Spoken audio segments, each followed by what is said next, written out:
What is a right? You know you're dealing with a fundamental concept when it's difficult to define a word without using one of its synonyms. The strange thing about rights is that though we usually think of them in a positive sense, in reality, rights are comprised of boundaries. Freedom of speech, for example, cannot exist unless boundaries are established which prevent those in power from murdering or imprisoning those who speak out against them. But who is ultimately responsible for upholding those boundaries? You might think that you have the right to your beliefs and to speak your mind. But what happens to those rights when a gang of armed men start moving from house to house, killing or kidnapping those that hold beliefs that they don't agree with? This is a scenario that's unfolded over and over again throughout history.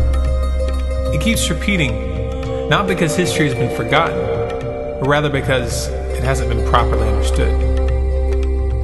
That which we most need to understand often hides behind questions that we don't want to answer. Do those who are being attacked have the right to defend themselves? Do they have the right to the means to defend themselves? Or should they just put their faith in the government?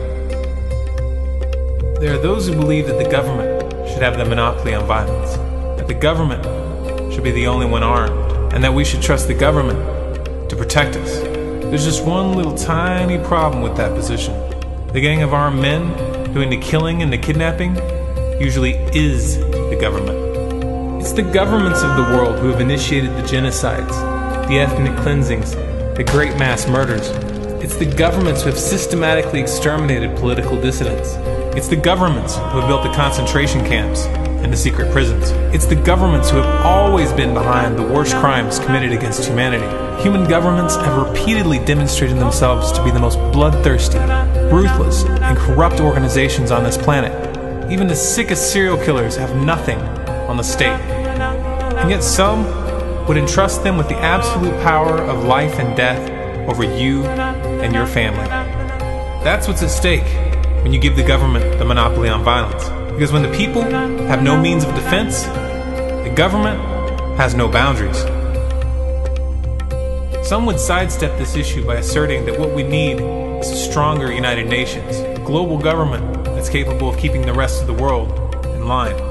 But this just underscores a deep misconception.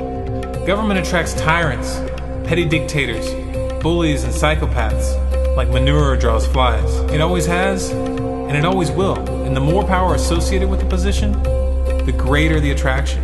Government attracts these types of individuals because it gives them an opportunity to exert power over other people. And for icing on the cake, they get a paycheck. What more could a psychopath ask for?